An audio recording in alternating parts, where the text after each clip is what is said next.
Hello friends, Pankaj Bhardwaj YouTube channel में आपका सबका बहुत बहुत स्वागत है। आप लोग जानते हैं कि मेरी फिजिकल केमिस्ट्री की और ऑर्गेनिक केमिस्ट्री की अलग अलग सीरीज चल रही हैं। फिजिकल केमिस्ट्री में मैं ले रहा हूँ फर्स्ट चैप्टर सॉल्यूशन, और ऑर्गेनिक केमिस्ट्री की सीरीज में मेरा चल रहा है आइसोमेरिज्म। फिजिकल केमिस्ट्री में मैंने अब तक 3 लेक्चर रिलीज किए हैं, जिसमें पहला सॉल्यूशन चैप्टर में सॉल्युबिलिटी ऑफ सॉलिड लिक्विड के बारे में था, second solubility of gas in liquid, third Henry law के ऊपर न्यूमेरिकल प्रॉब्लम्स पे मैंने एक लेक्चर रिलीज किया था। तो आज हम फोर्थ लेक्चर फिजिकल केमिस्ट्री की सीरीज में ले रहे हैं, that is based on vapour pressure. आप लोग हमेशा की तरह इसी तरह सपोर्ट करते रहें और इन वीडियोस को शेयर जरूर करें। और एक और रिक्वेस्ट है आपसे कि आप पूरा वीडियो लास्ट तक देखा कीजिए, ताकि आपको पूरा कॉन्सेप्ट 20-25 मिनट में एकदम क्लियर हो जाए विद प्रॉपर न्यूमेरिकल्स। आइए हम सीखते हैं आज का हमारा बहुत इंपॉर्टेंट टॉपिक वेपर प्रेशर, जिस पर बेस्ड आगे पूरी यूनिट है। जितनी भी कॉलिगेटिव प्रॉपर्टीज हैं, राउल्ट्स लॉ है, वॉन टू फैक्टर है, ये सारी की सारी चीजें कहीं ना कहीं वेपर प्रेशर से रिलेट करती हैं। तो आइए हम इसको सीखते हैं। जहां तक वेपर प्रेशर का सवाल है बच्चों, वेपर प्रेशर सीखने से पहले मुझे आपको एक फिनोमेना सिखाना पड़ेगा, दैट इज इवेपोरेशन। इवेपोरेशन आप लोग सब ऑब्जर्व करते हैं, अगर मेरे पास एक ओपन कंटेनर है जिसमें सपोज लिक्विड वाटर भरा हुआ है, खुला है ऊपर से, तो टाइम के साथ साथ आप सब ऑब्जर्व करते हैं कि टाइम के साथ साथ ये लिक्विड कम होता जाता है, यानी कि लिक्विड की अमाउंट लिक्विड से वेपराइज फॉर्म में चली जाती है। इस फिनोमेना को हम क्या बोलते हैं? इवेपोरेशन। हालांकि ये दिखाई तो नहीं देता होता हुआ, लेकिन हम इसको ऑब्जर्व कर सकते हैं। कैसे? By measuring the mass of liquid at different interval of time. मान लीजिए मैंने स्टार्टिंग में इसके 20 ग्राम्स लिए, हर 2-2 घंटे में अगर मैं इसका मास निकालूंगा तो आप देखेंगे ये मास लगातार क्या हो रहा है? कम हो रहा है, यानी कि लिक्विड क्या होता जा रहा है? इवेपोरेट होता जा रहा है। इवेपोरेशन का फिनोमेना जो हम एक्सप्लेन करते हैं, हम कहते हैं कि लिक्विड में खूब सारे मॉलिक्यूल्स होते हैं। इनमें कुछ मॉलिक्यूल्स ऐसे होते हैं जो बल्क में होते हैं, और कुछ मॉलिक्यूल्स ऐसे होते हैं जो सरफेस पे होते हैं। जो मॉलिक्यूल बल्क में होता है, यानी कि बीच में होता है, उसको सब तरफ से मॉलिक्यूल अपनी तरफ अट्रैक्ट कर रहे होते हैं।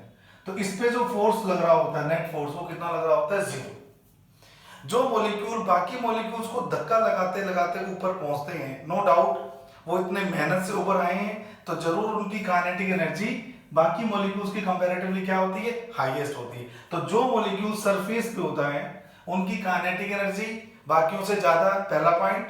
दूसरा पॉइंट, उनमें केवल नीचे की तरफ अट्रैक्शन फोर्स लग रहा है, क्योंकि ऊपर तो लिक्विड के मॉलिक्यूल्स है ही नहीं। तो इन दो बातों के कारण जो मॉलिक्यूल सरफेस पे प्रेजेंट होते हैं उनकी लिक्विड स्टेट को छोड़कर वेपर स्टेट में जाने की टेंडेंसी बढ़ जाती है। इसलिए ये एक सरफेस फिनोमेना है कि सरफेस के मॉलिक्यूल्स जब लिक्विड से वेपर स्टेट में जाते हैं, इसको हम क्या बोलते हैं? इवेपोरेशन। टाइम के साथ साथ इवेपोरेशन के कारण जो रिमेनिंग लिक्विड है इसकी अमाउंट क्या होती जाती है बच्चों? कम होती जाती है। जहां तक इवेपोरेशन का सवाल है, ये मेनली 3 बातों पर डिपेंड करता है। एक तो लिक्विड की नेचर पर, जिस लिक्विड में इंटरमोलिकुलर फोर्स ऑफ अट्रैक्शन कम होंगे उनका इवेपोरेट होने की टेंडेंसी क्या होती है? ज्यादा होती है। नंबर 2 ये डिपेंड करता है टेम्परेचर पर। आप लोग जानते हो जितना मैं हीट करता जाऊंगा इस लिक्विड को, इसकी इवेपोरेट होने की टेंडेंसी क्या होती जाएगी? इंक्रीज होती जाएगी। और थर्ड होता है सरफेस एरिया ऑफ कंटेनर। कई बार क्या होता है, हम चाय बनाते हैं, वो बहुत ज्यादा गर्म होती है, तो हम उसको ठंडा करने के लिए उसको बड़े बर्तन में ट्रांसफर कर देते हैं। बस वही है, जितना सरफेस एरिया बढ़ेगा इवेपोरेट होने की जो टेंडेंसी होती है वो क्या होती है? बढ़ जाती है। तो इन 3 चीजों पर ये डिपेंड करता है, नेचर ऑफ लिक्विड कैसा है, टेम्परेचर, और तीसरा सरफेस एरिया ऑफ लिक्विड। ये तो मैंने केवल इवेपोरेशन की बात की। अब वेपर प्रेशर एक्सप्लेन करने के लिए मैंने क्या किया, मैंने इस कंटेनर को ऊपर से सपोज बंद कर दिया। ये यहां देख लीजिए आप, ये कंटेनर ऊपर से बंद है। तो मेरा पहला क्वेश्चन है, अभी भी क्या इवेपोरेट करेगा लिक्विड? हाँ, इवेपोरेट करेगा तो सही, लेकिन एक फर्क आ गया। पहले ये वेपर मॉलिक्यूल्स बाहर जा पा रहे थे, अब ये वेपर मॉलिक्यूल्स बाहर तो नहीं जा पाएंगे, ये अंदर ही कंटेन हो जाएंगे। इससे क्या होगा, एक पर्टिकुलर टाइम के बाद में लिक्विड के मास में होने वाला डिक्रीज खत्म हो जाएगा। इसके बाद में लिक्विड के मास में कोई डिक्रीज नहीं होने वाला। क्यों? क्योंकि आप वेपर्स को अलाउ तो कर ही नहीं रहे बाहर जाने से। वेपर सारी की सारी अंदर ही है, तो लिक्विड का मास थोड़ी देर के बाद में क्या हो जाता है, कांस्टेंट हो जाता है। इसका कारण है कि फॉरवर्ड प्रोसेस इवेपोरेशन के साथ साथ एक बैकवर्ड या ओपोजिंग प्रोसेस भी स्टार्ट हो जाती है, जिस प्रोसेस को हम बोलते हैं कंडेंसेशन। जैसे मान लीजिए मैं H2O की बात करता हूं, तो ये H2O लिक्विड है और ये H2O गैस है या वेपर्स है। तो जब H2O लिक्विड H2O गैस में कन्वर्ट होगा, इसको तो आप बोल रहे हो इवेपोरेशन। थोड़ी देर के बाद में अगर आपने वेपर्स को जाने नहीं दिया तो इनकी आपस में ही कोलाइड करने की टेंडेंसी होगी। जब वेपर मॉलिक्यूल्स आपस में ही कोलाइड करते हैं तो वापस लिक्विड बना लेते हैं। इस प्रोसेस को बोलते हैं हम condensation, the reverse of evaporation. तो जब वेपर्स मिलके वापस लिक्विड बनाएंगे, इस प्रोसेस को क्या बोलते हैं हम, कंडेंसेशन। आप लोग जानते हैं जब भी किसी क्लोज्ड कंटेनर में दो ओपोजिंग रिएक्शन चल रही होती हैं तो थोड़ी देर के बाद में एक स्टेट अचीव हो जाती है, अटेन हो जाती है, जिस स्टेट में दोनों ओपोजिंग रिएक्शंस की रेट्स इक्वल हो जाती हैं। इस कंडीशन को, इस स्टेट को हम बोलते हैं इक्विलिब्रियम स्टेट। क्या बोलते हैं, equilibrium state. The state of reaction in which the rate of forward as well as backward reactions becomes equal, this state is called as equilibrium state। तो हम बोल सकते हैं at equilibrium rate of evaporation becomes equal to that of condensation। अब अगर rate of evaporation और rate of condensation बराबर हो जाएंगे तो क्या होगा, प्रैक्टिकली सोचते हैं। मान लीजिए बच्चों किसी कंटेनर में इक्विलिब्रियम आ चुका है लिक्विड और वेपर्स का, और मान लीजिए इसमें 100 ग्राम 100 मॉलिक्यूल्स है लिक्विड फॉर्म में, सपोज 20 मॉलिक्यूल्स हैं किसकी फॉर्म में, वेपर की फॉर्म में, इक्विलिब्रियम पर। अब रेट ऑफ फॉरवर्ड और बैकवर्ड इक्वल होने का मतलब क्या है, ध्यान से सुनिएगा। मान लीजिए किसी पर्टिकुलर टाइम पीरियड टी में 5 लिक्विड की ड्रॉप 5 वेपर की ड्रॉप में कन्वर्ट हो गई, और उसी पर्टिकुलर टाइम टी में वापस 5 वेपर्स की ड्रॉपलेट भी 5 लिक्विड की ड्रॉपलेट में कन्वर्ट हो जाएंगी। तो क्या मैं ठीक कह रहा हूं कि ये 80 की 80 मॉलिक्यूल्स ही रहेंगे और ये 20 के 20 मॉलिक्यूल्स ही रहेंगे।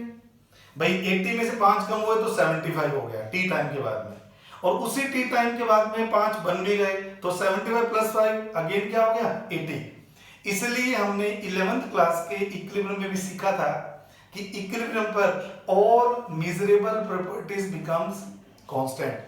इक्विलिब्रियम जब स्टेट आती है तो जितने भी मेजरेबल प्रॉपर्टीज होती है जिनको मेजर कर सकते हैं, जैसे कि कंसंट्रेशन, जैसे कि गैस का प्रेशर, जैसे कि कलर की इंटेंसिटी या डेंसिटी, ये सब चीजें क्या हो जाती हैं, कांस्टेंट हो जाती हैं। इसलिए हम बोलते हैं कि जब इक्विलिब्रियम स्टेट आएगी तो लिक्विड कंटेंट भी फिक्स हो गया, ग्रामों में मान लो चाहे मॉलिक्यूल्स के नंबर वाइज मान लो, और वेपर कंटेंट भी क्या हो गया, कांस्टेंट हो गया। तो इसका मतलब जब इक्विलिब्रियम आएगा तो वेपर कंटेंट कांस्टेंट हो गया अगर, तो ये कांस्टेंट वेपर कंटेंट इसकी सरफेस पर जो प्रेशर एक्सर्ट करेगा उस प्रेशर को बोलते हैं हम वेपर प्रेशर। तो वेपर प्रेशर टर्म तभी यूज करनी है जब इक्विलिब्रियम आ जाए बच्चों। Without equilibrium there is no term use as vapour pressure. तो जब इन दोनों के बीच का इक्विलिब्रियम स्टेट आ जाएगी तो ये वेपर्स उस स्टेट में लिक्विड के ऊपर कितना प्रेशर एक्सर्ट करते हैं, उस प्रेशर को हम क्या बोलते हैं, वेपर प्रेशर। तो जरा हम इसकी डेफिनेशन देखें, ये रही इसकी definition. The pressure exerted by vapours, vapours ने जो प्रेशर एक्सर्ट किया, pressure exerted by vapours on the surface of liquid at liquid vapour equilibrium at constant temperature is called as vapor pressure। Simple language में liquid और vapour जब एक दूसरे के साथ इक्विलिब्रियम में हो तो वेपर्स लिक्विड के सरफेस पर जितना प्रेशर डालेंगी उसे उस लिक्विड का क्या बोलते हैं, वेपर प्रेशर बोलते हैं। नो डाउट ये टेम्परेचर डिपेंडेंट होता है, इसलिए जब भी हमें वेपर प्रेशर की बात करनी हो तो हमें उस टेम्परेचर को मेंशन करना पड़ता है कि ये वेपर प्रेशर कितने टेम्परेचर पर हमने स्टडी किया हुआ है। तो ये तो होगी डेफिनेशन ऑफ वेपर प्रेशर। आइए इसके आगे हम देखते हैं कि वेपर प्रेशर को कौन कौन से फैक्टर्स अफेक्ट करते हैं। Which are those factors which affect vapor pressure? तो सबसे पहले हम बात करते हैं फैक्टर्स अफेक्टिंग में, सबसे पहले हम बात करते हैं factor affecting vapour pressure, factor affecting vapour pressure. Vapour pressure को कौन कौन से इंपॉर्टेंट फैक्टर हैं जो अफेक्ट करते हैं, आइए हम उनकी बात करते हैं। सबसे पहले मैं बात करता हूं नेचर ऑफ लिक्विड की बच्चों। सबसे पहले मैं बात करता हूं नेचर ऑफ लिक्विड की। सबसे पहले मैं बात करता हूं नेचर ऑफ लिक्विड की। आप लोग सब अच्छे से जानते हैं वेपराइज होने के लिए लिक्विड स्टेट के, वेपराइज होने के लिए लिक्विड स्टेट के मॉलिक्यूल्स का आपस में जो अट्रैक्शन फोर्स है इसको ब्रेक करना जरूरी है। मान लीजिए इस लेयर को मैं ऐसे लिखता हूं ए कोई लिक्विड है, उनके बीच में लिक्विड स्टेट में जो मॉलिक्यूलर अट्रैक्शन है वो मैंने डॉटेड लाइन से शो किए। अब आप मुझे बताइए ये जितने ज्यादा स्ट्रॉन्ग होंगे फोर्सेस, इस लिक्विड की वेपराइज होने की टेंडेंसी उतनी क्या होगी, कम होगी। इसका मतलब ये हुआ कि लिक्विड के अंदर इंटरमोलिक्यूलर फोर्स ऑफ अट्रैक्शन अगर बढ़ेंगे, इंटरमोलिक्यूलर फोर्स ऑफ अट्रैक्शन अगर बढ़ेंगे तो वो लिक्विड स्टेट छोड़ के जाएगा ही नहीं, और नहीं जाएगा तो उसकी वेपर प्रेशर भी क्या होगी, कम होगी। उसका वेपर प्रेशर क्या होगा, कम होगा। जिन लिक्विड्स में strong intermolecular force of attraction होते हैं उनकी वेपराइज होने की टेंडेंसी कम होती है, इसलिए उनका वेपर प्रेशर भी कम होता है। ऐसे लिक्विड्स को हम लेस वोलेटाइल लिक्विड्स कहते हैं। जनरली लिक्विड के अंदर जो इंटरमोलिक्यूलर फोर्स ऑफ अट्रैक्शन होता है बच्चों, वो हाइड्रोजन बॉन्ड की फॉर्म में होता है। जनरली हम किसकी टर्म में पढ़ते हैं इसको, H बॉन्ड की टर्म में पढ़ते हैं। तो यानी कि अगर किसी लिक्विड में इंटरमोलिक्यूलर हाइड्रोजन बॉन्ड स्ट्रेंथफुल हैं, मजबूत हैं, तो उस लिक्विड की वेपराइज होने की टेंडेंसी क्या होगी, कम होगी। और जिनमें कमजोर H बॉन्ड है उनकी वेपराइज होने की टेंडेंसी क्या होगी, ज्यादा होगी। एक एग्जांपल देके आपको बताता हूं। सपोज मेरे पास दो लिक्विड हैं, एक लिक्विड है एल्कोहल C2H5OH और एक लिक्विड है वाटर। आप समझ सकते हैं कि यहां पर तो एक ही पॉइंट है हाइड्रोजन बॉन्ड का, एक ही OH बॉन्ड है, और यहां दो OH बॉन्ड के थ्रू H बॉन्ड बन सकती है। तो यहां H बॉन्ड ज्यादा स्ट्रॉन्ग है, स्ट्रॉन्ग H बॉन्ड, और यहां कंपैरेटिवली H बॉन्ड वीकर है, वीक H बॉन्ड। तो अगर H बॉन्ड यहां स्ट्रॉन्ग है तो वोलेटाइल नेचर किसकी ज्यादा होगी, वोलेटाइल नेचर एल्कोहल की ज्यादा होगी, किसकी कंपैरेटिवली, वाटर की कंपैरेटिवली। तो आपसे पूछ सकते हैं कि एक कंटेनर में एल्कोहल रखा हुआ है, एक में वाटर रखा हुआ है, तो ज्यादा वोलेटाइल कौन है, ज्यादा वोलेटाइल है एल्कोहल, क्योंकि इसके बीच में H बॉन्ड की स्ट्रेंथ क्या होती है, कम होती है। पहला एग्जांपल। सेकंड एग्जांपल में हम बोलते हैं जितना ज्यादा H बॉन्ड बनता जाएगा उतनी ही वेपराइज होने की टेंडेंसी कम होगी और उतनी ही वेपर प्रेशर भी कम हो जाएगी। वेपर प्रेशर भी क्या हो जाएगा, उतना ही कम हो जाएगा। अब यहां एक ही H बॉन्ड बनने की पॉसिबिलिटी है बच्चों, यहां दो H बॉन्ड बनने की पॉसिबिलिटी है, यहां तीन H बॉन्ड बनने की पॉसिबिलिटी है। तो H बॉन्ड की जो स्ट्रेंथ है, जो हाइड्रोजन बॉन्ड की आपस में स्ट्रेंथ है, वो तो यूं बढ़ रही है, लेकिन वेपर प्रेशर की अगर मैं बात करूंगा, अगर मैं वेपर प्रेशर की बात करूंगा तो H बॉन्ड की स्ट्रेंथ अगर यूं बढ़ेगी तो वेपर प्रेशर क्यों बढ़े, कैसे बढ़ेगा, ऐसे। यानी कि इसको बोलते हैं ग्लाइकोल, इसको बोलते हैं बेटे ग्लिसरोल, और ये एल्कोहल। तो यहां H बॉन्ड सबसे ज्यादा तेज है या उससे वीक है, उससे वीक है, तो ऑपोजिट टेंडेंसी वेपर प्रेशर की होगी, यानी कि वेपर प्रेशर एल्कोहल का सबसे ज्यादा होगा, फिर ग्लाइकोल का होगा, और लास्ट में किसका होगा, ग्लिसरोल का होगा। तो इस तरह से हम नेचर पर भी इसका इफेक्ट देख सकते हैं। आइए हम बात करते हैं सेकंड इंपॉर्टेंट फैक्टर की, दैट इज टेम्परेचर। आइए हम बात करते हैं सेकंड इंपॉर्टेंट फैक्टर की, दैट इज टेम्परेचर। टेम्परेचर में चेंज करने से वेपर प्रेशर में कितना चेंज आता है। आइए हम बात करते हैं सेकंड फैक्टर की, that is temperature, that is temperature. Temperature का इफेक्ट हम आर्हेनियस बाउंड ऑफ इक्वेशन के थ्रू निकालते हैं। बहुत ध्यान से सुनिएगा, बड़ा इंपॉर्टेंट पॉइंट है ये। मान लीजिए मेरे पास ये वाटर का इक्विलिब्रियम है, H2O लिक्विड, H2O वेपर या गैस, कुछ भी लिखो, ठीक है। आप लोग जानते हो बच्चों, वाटर के केस में Kp की value partial pressure of H2 gas होगी, याद कर लो प्रोडक्ट अपॉन रिएक्टेंट, प्रोडक्ट में तो गैस है, रिएक्टेंट में तो है ही नहीं, तो केवल प्रोडक्ट का क्या आएगा, पार्शियल प्रेशर आएगा। तो Kp किसके बराबर आता है, इसको हम बोल सकते हैं saturated partial pressure, saturated partial pressure of water, saturated partial pressure of water. तो अगर Kp की वैल्यू वेपर प्रेशर के बराबर, मैं ऐसे भी तो कह सकता हूं सैचुरेटेड वेपर प्रेशर किसके बराबर होता है, सॉरी सैचुरेटेड पार्शियल प्रेशर किसके बराबर होता है बच्चों, वेपर प्रेशर के बराबर होता है। तो मैं कह सकता हूं कि क्योंकि log K2, याद करो इक्वेशन को, upon K1 is equal to delta H upon 2.303 R T2 minus T1 upon T1 T2, ये आपकी इक्वेशन होती है बच्चों, इसकी ये आपकी इक्वेशन है, इसको आर्हेनियस अमाउंट ऑफ इक्वेशन कहते हैं। और आप लोग जानते हो कि वाटर जब भी इवेपोरेट होगा, मतलब left to right forward reaction, कैसी है इसकी left to right reaction, endothermic.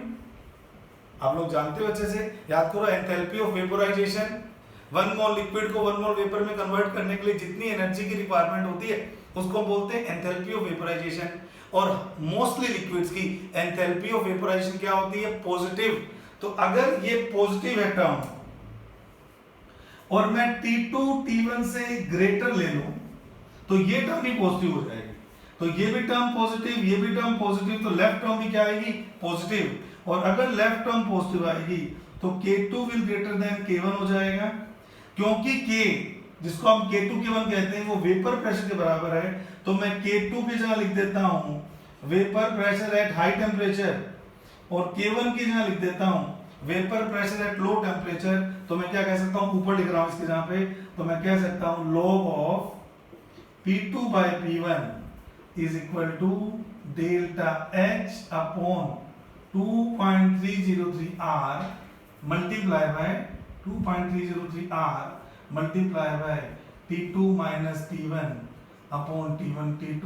तो एकदम कंफर्म हो गया आपको क्या, कि अगर T2 T1 से बड़ा होगा, if T2 is greater than T1 100%, P2 must be greater than P1। तो मैं क्या कह सकता हूं, on rise in temperature vapor pressure of solution also increases। तो ये दो इंपॉर्टेंट फैक्टर्स हैं जिसके थ्रू आप वेपर प्रेशर की स्टडी कर सकते हो। पहला, नेचर ऑफ लिक्विड, जब लिक्विड मॉलिक्यूल्स के बीच में intermolecular force of attraction stronger होंगे, उनकी वेपराइज होने की टेंडेंसी कम होगी, तो वेपर प्रेशर भी कम होंगे।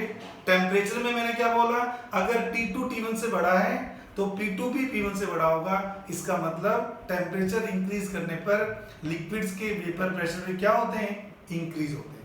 तो ये दो पॉइंट है वेपर प्रेशर और लिक्विड के जो इसको सबसे ज्यादा अफेक्ट करते हैं। आइए अब हम बात करते हैं इनके मैथमेटिकल एक्सप्रेशन। बहुत ध्यान से मेरी बात सुनना आप लोग। अब अगर मेरे पास है liquid solution of 2 volatile liquids, solution of 2 volatile liquids, तो इस सॉल्यूशन का वेपर प्रेशर में निकालने के लिए जनरली हम दो साइंटिस्ट की स्टेटमेंट यूज करेंगे।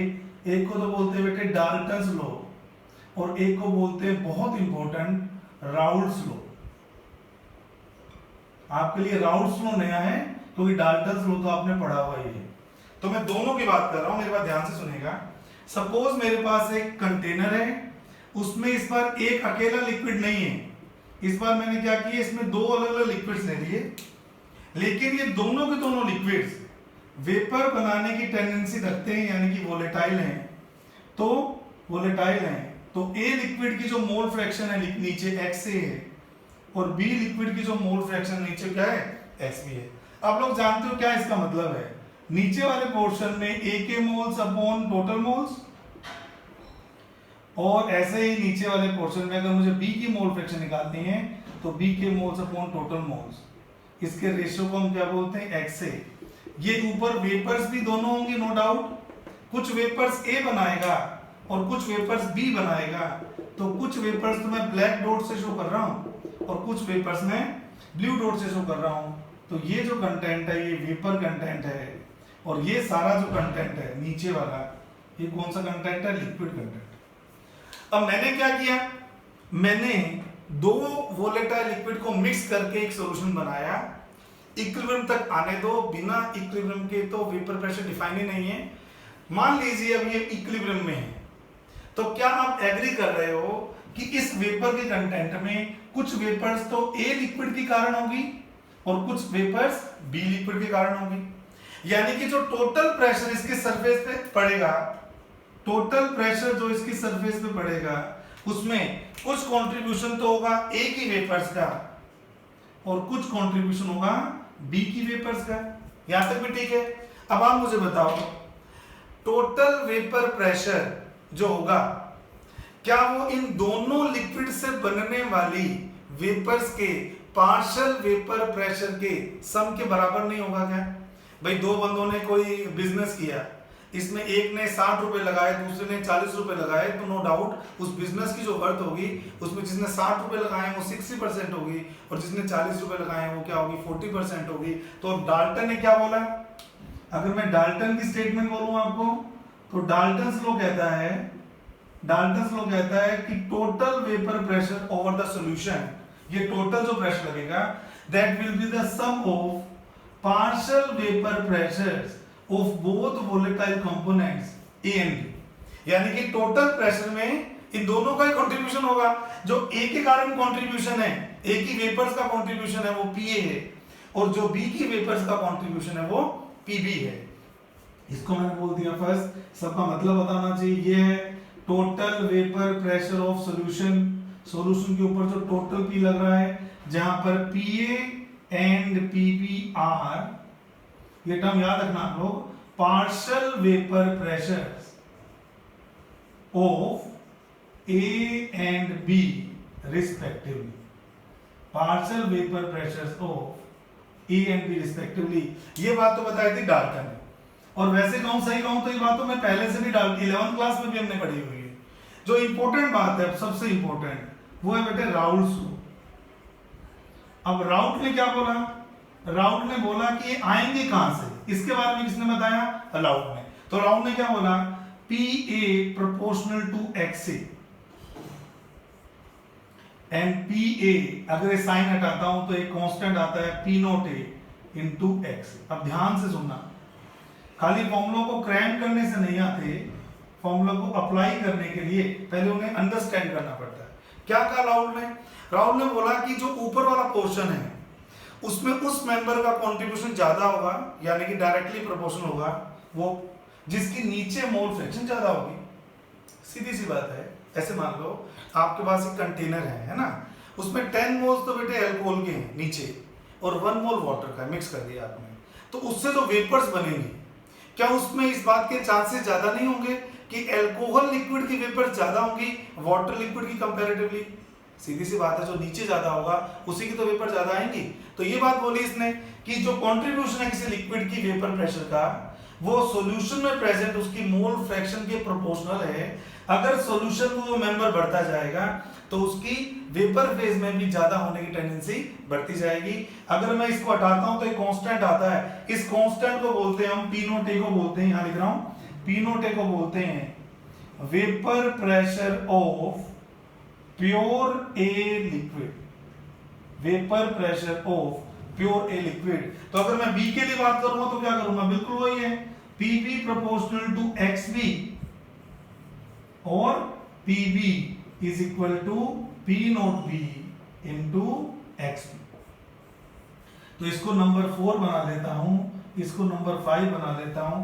तो थर्ड से पी की वैल्यू और फिफ्थ से पीबी की वैल्यू अगर मैं यहां प्लेस कर दूं तो डाल्टन्स लॉ और राउल्ट्स लॉ मिल जाएंगे। फिर उस केस में अगर मैं पीए की वैल्यू एक्स से पी नोट ए पुट कर दूं और पीबी की वैल्यू एक्स भी पी नोट भी पुट कर दूंगा तो क्या होगा? देखें, हमने कहा था P S is equal to P A plus PB, तो मैं वैल्यूज पुट कर रहा हूं। पी ए की जगह लिख रहा हूं बेटे X A P note A plus X B P note B.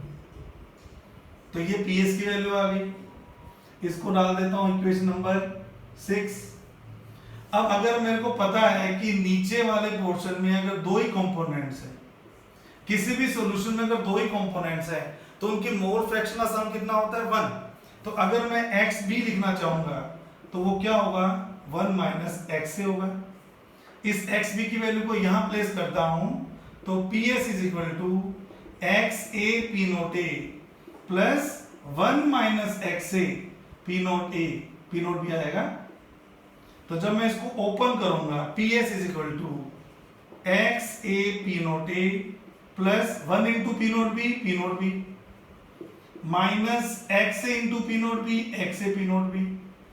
अब इन दोनों में मैं x से कॉमन ले रहा हूं, इस टर्म में और इस टर्म में मैं x से कॉमन ले रहा हूं, तो मेरा एक्सप्रेशन बन रहा है PS is equal to x से मैंने कॉमन ले लिया P note A minus P note B plus P note B. तो ये 7 नंबर इक्वेशन है जो राउल्स लॉ और डाल्टन लॉ को जोड़ के आती है। और अगला एक्सप्रेशन मैं डायरेक्ट ही लिख रहा हूं, बस आप याद रख लेना x a की जगह लिख देना x b, बस जस्ट रिवर्स कर देना इसका P note B minus P note A plus P note A. इस तरह से हम किसी भी सॉल्यूशन में डाल्टन्स लॉ और राउल्स लॉ को यूज करके उस सॉल्यूशन का नेट वेपर प्रेशर निकाल सकते हैं। और आगे जाके हम अगले लेक्चर में इसके न्यूमेरिकल्स भी डिस्कस करने वाले हैं। लास्ट में मैंने बोला था मैं सम अप कराऊंगा आपको, तो आप लोग मेरी बात ध्यान से सुनिएगा। Vapour pressure is what? Vapour pressure is pressure exerted by vapors on the surface of liquid at liquid vapor equilibrium। एक लिक्विड ज्यादा वोलेटाइल है और दूसरा लिक्विड कम वोलेटाइल है, तो जो ज्यादा वोलेटाइल है उसका पी नोट ज्यादा होगा और जो कम वोलेटाइल है उसका पी नोट क्या होगा? कम होगा। और अगर मैं दो वोलेटाइल लिक्विड को मिक्स कर देता हूं तो जो नेट ऊपर प्रेशर आएगा वो प्रेशर उन दोनों की वेपर्स के पार्शियल वेपर प्रेशर के सम के बराबर होगा। PS is equal to small pa plus small pb according to Dalton's law। And what is PA? PA is directly proportional to XA। PA is equal to P naught into XA। तो अगर मैं PA और PB की value put करता हूं तो मेरा equation बनता है PS is equal to XA P naught A plus XB P naught B। एक इक्वेशन ये बड़ी इंपॉर्टेंट है, याद करनी है, एक ये बहुत इंपॉर्टेंट है, लर्न करनी है, और ये बहुत इंपॉर्टेंट है। इस तरह से हम क्या कर सकते हैं, हम राउल्स लॉ के थ्रू किसी ऐसे सॉल्यूशन का नेट वेपर प्रेशर निकाल सकते हैं जिसमें दो अलग अलग वोलेटाइल लिक्विड मिक्स किए होते हैं। तो ये आपकी क्लास है। अगले लेक्चर में मैं आपको राउल्स लॉ के ऊपर बहुत अच्छे अच्छे क्वेश्चंस कराने वाला हूँ। आप लोग इस वीडियो को जितना ज़्यादा शेयर करेंगे वो बहुत अच्छा रहेगा। आपका बहुत बहुत धन्यवाद। Thank you so much.